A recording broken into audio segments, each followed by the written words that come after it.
तो बच्चों आज हम पढ़ेंगे ऑपरेशंस ऑन रियल नंबर्स। अब ये बात दिमाग में आती है, ऑपरेशन क्या डॉक्टर बनना है? तो समझ लो कुछ इसी तरह का है ना। ऑपरेशन कर देना है नंबर्स का और उनको चीर फाड़ के रख देना है, ठीक है, रियल नंबर्स के। तो रियल नंबर्स के बारे में ऑपरेशंस का मतलब बेसिकली क्या होता है कि हमें ये सीखना है कि एडिशन, ठीक है, एडिशन, और उसके बाद सब्ट्रैक्शन, और सब्ट्रैक्शन फिर आता है आपका मल्टीप्लिकेशन, और उसके बाद यूज होगा डिवीजन, ठीक है।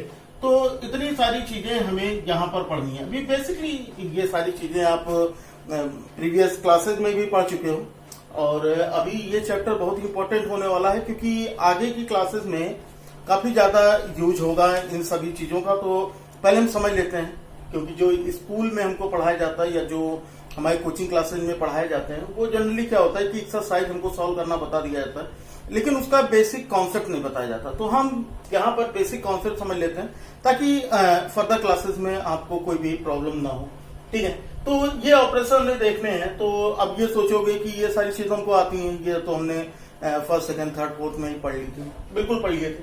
लेकिन यहाँ पर ये जो हमारे रियल नंबर्स है ना, तो रियल नंबर्स के बारे में हमको यहाँ पर हमने इसके पहले प्रीवियस क्लासेज में तीन चीजें पढ़ ली थी। एक तो इंटीजर्स के बारे में, ठीक है ना, इंटीजर्स। दूसरी चीज रेशनल नंबर्स और इरेशनल नंबर्स, ठीक है। तो यहाँ पर हमें ऑपरेशन इंटीजर नंबर्स के तो ऑपरेशंस आप जानते हो। इंटीजर जैसे अगर हमें ये कहना हो, ये पता होगा कि अगर हम 2 + 2 करते हैं तो ये 4 हो जाता है, 2 + -2 करते हैं तो ये 0 हो जाता है। वहीं पर अगर 2 - -2 करते हैं तो ये 4 हो जाता है ना। और 2 × -2 करेंगे तो ये -4 हो जाएगा, और अगर हम 2 को -2 से डिवाइड करें तो ये -1 हो जाता है। तो ये बेसिक सी चीज है, आपने इंटीजर्स के बारे में ये ऑपरेशंस पढ़ लिए हैं। हमें यहाँ पर क्या पढ़ना है, रेशनल नंबर्स और इरेशनल नंबर्स के बारे में पढ़ना है। बेसिकली ये कॉन्सेप्ट है अलजेब्रिक एक्सप्रेशन का, ठीक है। अलजेब्रिक एक्सप्रेशन, इसके पहले मैंने काफी सारी चीजें आपको पढ़ा रखी है अलजेब्रिक एक्सप्रेशन के बारे में। तो यहाँ पर भी हमको इन्हीं का यूज करना है अलजेब्रिक एक्सप्रेशन के बारे में, ठीक है ना। तो इंटीजर्स के बारे में हमें यहाँ पर रेशनल नंबर और इरेशनल नंबर्स के इन ऑपरेशंस के बारे में समझना है, ठीक है। तो सबसे पहले हम यहाँ पर समझने की कोशिश करते हैं कि जो हमारे रेशनल नंबर्स होंगे, ठीक है ना, रेशनल नंबर्स, बोर्ड छोटा है लेकिन जो आपको नॉलेज मिलेगी वो बहुत ही बड़ा मिलेगा। तो क्लास पूरी देखिएगा। बोर्ड मैटर नहीं रखता, टीचर मैटर नहीं रखता, मैटर रखता है तो केवल आपका नॉलेज, ठीक है। तो नॉलेज ज्यादा से ज्यादा गेन करना है। यहाँ पर कैसी क्लास है, डिजिटल है कि नहीं है, इन सभी चीजों के बारे में हमें नहीं सोचना। सीधी बेसिक सी चीज है कि हमें यहाँ पर अपना कॉन्सेप्ट क्लियर करना, ठीक है ना। तो चलो बच्चा देखते रहो।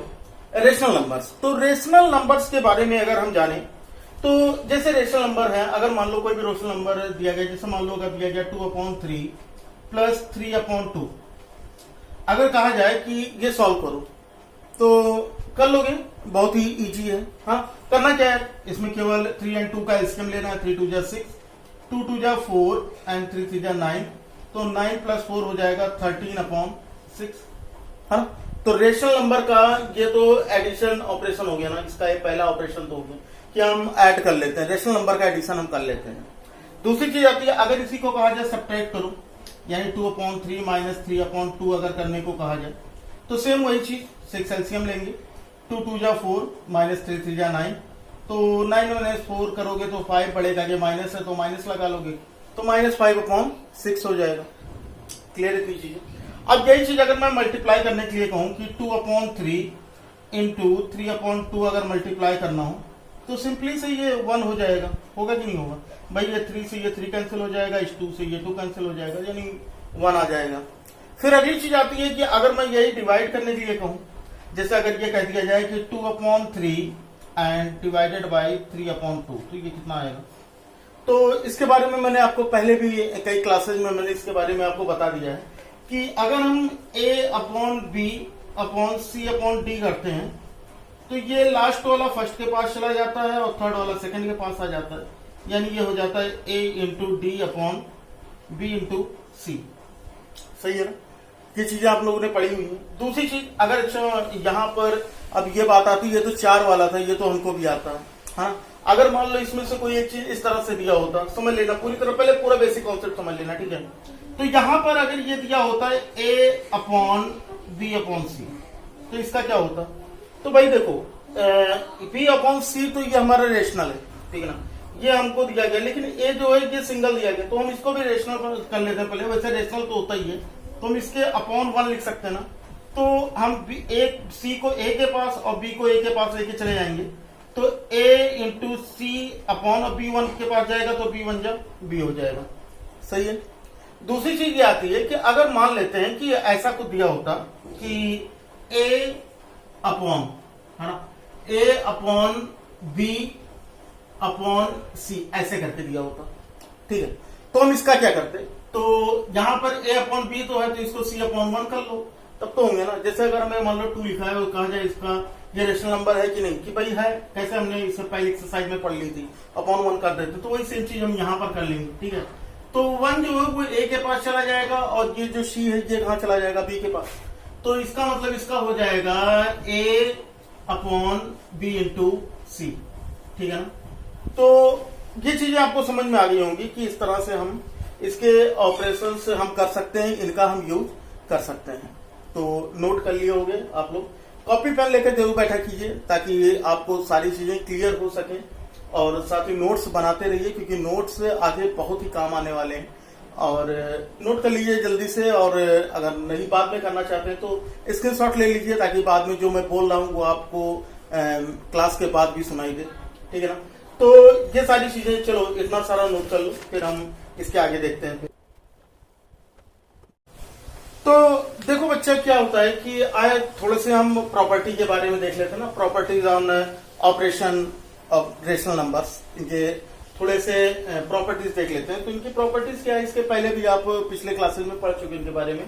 क्लोजर प्रॉपर्टी, सबसे पहला तो क्लोजर प्रॉपर्टी। तो क्लोजर प्रॉपर्टी क्या है कि अगर 2 नंबर्स, है ना, क्लोजर प्रॉपर्टी का मतलब है कि सम करेंगे, सब्ट्रैक्शन करेंगे, डिवीजन करेंगे, मल्टीप्लिकेशन करेंगे, तो हम अगर 2 रेशनल नंबर्स का अगर हम सम करते हैं तो वो हमेशा, उसका जो आंसर आएगा वो हमेशा एक रेशनल नंबर होगा, ठीक है ना। अगर हम 2 रेशनल नंबर को सब्ट्रैक्ट करते हैं तो भी उनका आंसर एक रेशनल नंबर ही होगा। अगर हम 2 रेशनल नंबर का मल्टीप्लिकेशन करते हैं तो भी उनका आंसर रेशनल नंबर होगा। अगर डिवीजन करते हैं तब भी रेशनल नंबर होगा। यानी कहने की बात यह है कि वो सीधी सी चीज कि अगर 2 रेशनल नंबर्स हैं और उनके साथ कोई भी ऑपरेशन किया जाता है तो उसका आंसर जो होगा वो रेशनल नंबर होगा। ये सारी चीजें आप पढ़ चुके हो, थोड़ा सा समझा देता हूँ। जैसे अगर मान लो कि कोई रेशनल नंबर है, जैसे 2 है ना, 2/3 है, ठीक है। अब इसको अगर हम इसमें कोई भी रेशनल नंबर मान लो 3/2 है, जैसे पहले मैंने बताया था, इनको अगर ऐड करते हो तो कितना हो जाता है? 3 2 जा 6, 2 2 जा 4, 3 जा 9, यानी 13/6। तो ये देखोगे तो ये भी एक रेशनल नंबर ही है। यानी कहने का मतलब क्या है कि अगर 2 रेशनल नंबर्स में कोई भी ऑपरेशन करते हो तो उसका जो आंसर होगा वो हमेशा क्या होगा? एक रेशनल नंबर ही होगा। क्लियर है बात? इतनी कोई प्रॉब्लम तो नहीं है, समझ में आ रहा है? फिर आ जाते हैं कम्यूटेटिव प्रॉपर्टी पे। देखो कम्यूटेटिव का मतलब क्या होता है कि अपना प्लेस चेंज करना, है ना। कम्यूटेटिव का मतलब होता है कि अपना प्लेस चेंज करना। जैसे कि एडिशन में देखोगे तो a प्लस बी, हम यहाँ पर a प्लस बी करते हैं, उसके बाद फिर हम यही नंबर b को हम आगे कर लेते हैं, a को इधर लेके चले जाते हैं, b प्लस a, ठीक है ना।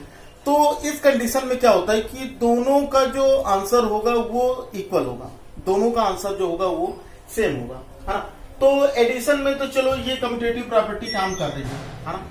सब्ट्रैक्शन में अगर देखोगे तो अगर हम ए बी, ये ए बी जो हम, ये मान लो कोई रेशनल नंबर है ना, ए बी, क्योंकि रेशनल नंबर के तो ऑपरेशनल नंबर है तो 1/2 और ऐसे करके रखो। तो अगर हम 1 2 3 4 रखते हैं ऐसे करके, तो ये भी तो रेशनल नंबर ही है ना, तो इसलिए हम ए और बी मान लेते हैं, ठीक है ना। तो उसमें ज्यादा कंफ्यूज होने वाली चीज नहीं है। तो अगर हम सब्ट्रैक्शन देखें इसका, तो सब्ट्रैक्शन में अगर हम a माइनस बी करते हैं तो क्या b माइनस ए जो होगा वो सेम होगा। जैसे अगर मान लो a 2 हो, b 3 हो, ठीक है, तो 2 + 3 तो ये हो जाएगा 3 + 2, तो यानी दोनों का आंसर तो 5 होगा। ये तो चलो समझ में आ रहा ना।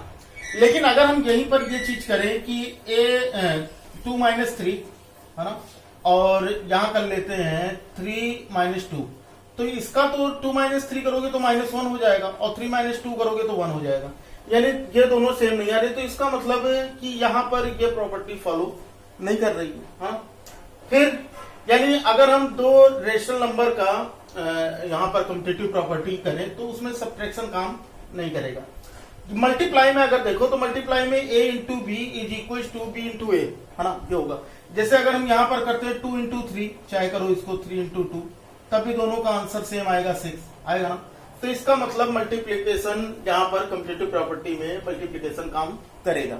लेकिन अगर हम डिवीजन की बात करें तो क्या डिवीजन में यही सेम चीज चलेगी? जैसे यहां पर हमको दिया जाए a/b, है ना, यानी अगर हम कोई भी नंबर ले लेते हैं, जैसे 2/3 अगर हम करें तो क्या 3/2 सेम होगा?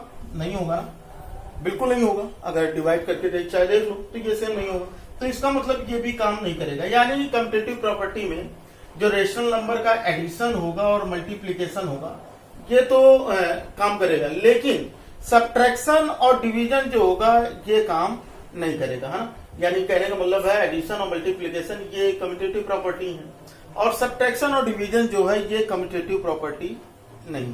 क्लियर है बात इतनी? अब अगली चीज, चलो हम आगे थोड़ी सी चीजें समझ गए होंगे। हाँ, अब हम इसके आगे थोड़ा सा डिस्कस कर लेते हैं, और वो है एसोसिएटिव प्रॉपर्टी। ठीक है, चलो फिर।